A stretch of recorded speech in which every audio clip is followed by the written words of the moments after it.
Then comes the snow. 4 words, stranded alone. Then comes the snow. I woke up and lifted my head. I sat forward in my chair and looked at you, there, motionless under the sheets.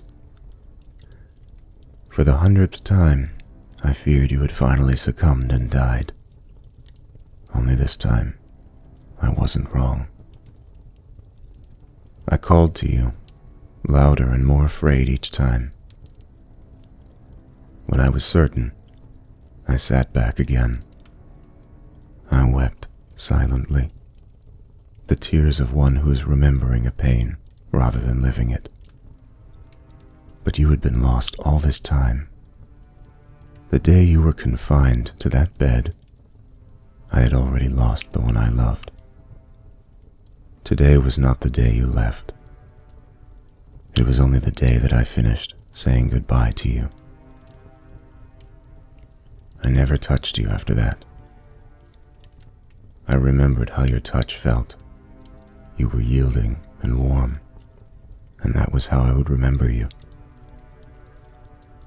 But I grasped for the paper in your hand when at last I saw it, and I read the words, "Then comes the snow." When I fell asleep, the life had not yet left you. You must have written it between then and the moment you faded. But what was it? What was the meaning of the words? I searched the room, under the sheets, under the bed, being careful not to disturb you. I followed the breeze from the window, looking at the other end of the room for another page. Your words were written at the very top of the paper, as if continued from elsewhere, but as long as I searched, nothing else appeared. Only the blank sheets on the table next to you, and the one that was now in my hand. Then comes the snow. Was it delirium? Were these words the last thoughts of a mind that had already begun to leave the world? Or was your only wish to write something, anything for me to read? One last gift from the one who taught me what words meant. Did your shaking hand and shaking thoughts produce this for me before the end? The tears come again. More tears of remembrance. I cry, remembering the lessons, the studies late at night, close to you, as you watched me scour every letter to find words, every word to find ideas. If not for you, I wouldn't know what these last words could even be. Without you, I would be adrift in this world where man seems to write more than he speaks. But because of you, I can read, and I can read this. But I still cannot understand this. Then comes the snow. When you were buried, I stayed there a while. No one thought anything of it. They knew who I was and what you were to me. So there I stayed. And I read the words on your stone over and over. Because I could. Because of you. Your name and the rest. What little could be said about you on that little flat rock. Finally, I knelt down and pulled a brush from my pocket. I found the driest part of my coat sleeve and wiped the rain from the corner of your stone. When it was dry enough, I knelt down under the guard of my umbrella and began doing the only thing I could think. Ink and brush in hand, I began to write. It took a long time. I'd left the paper with the 4 words at home, safe in my own desk. Without it, even so short a phrase took me many minutes to write, stopping and starting again only when I knew what was correct. I brushed the letters onto your stone in black, one by one, and stood when it was finally done. There, written in my unsure hand, your final words for the world to ponder. Then comes the snow.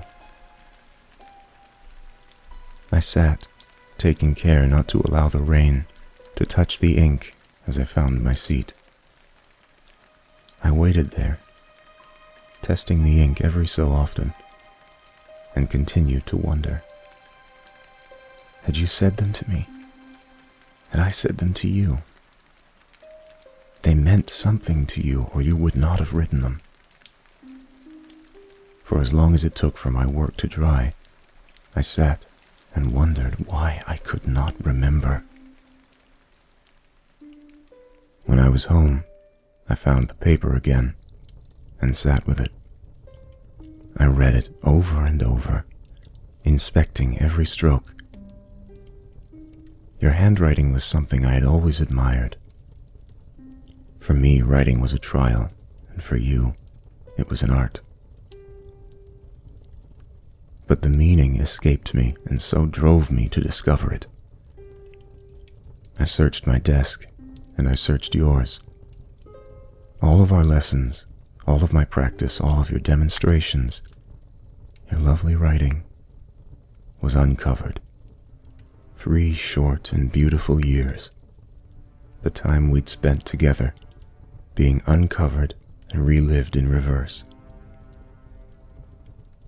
I watched my writing grow less and less confident, less and less legible, and I watched yours grow more and more frequent, as the months you'd spent telling me what to write were buried under the months you'd spent showing me. I saw the months where I knew I loved you, buried under the first days where I'd only suspected it. I read every page. In 3 days, sleeping whenever I closed my eyes for too long, I read every single thing the two of us had written, over 3 short and wonderful years.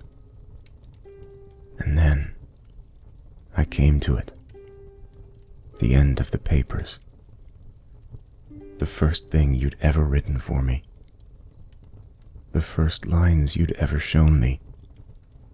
The first words I had ever copied from yours. At the time, I thought they were mere simple phrases. Phrases that anyone might have chosen by looking out a window. But reading them again, I realized the truth. You had known. First comes the seed. Then comes the flower. Those were your words. There as they had always been, with my pale imitation scrawled beneath. In a hand far less able than that now scrawled upon your stone. You had known, from the day we met, what would become of you. You had always meant to leave me behind.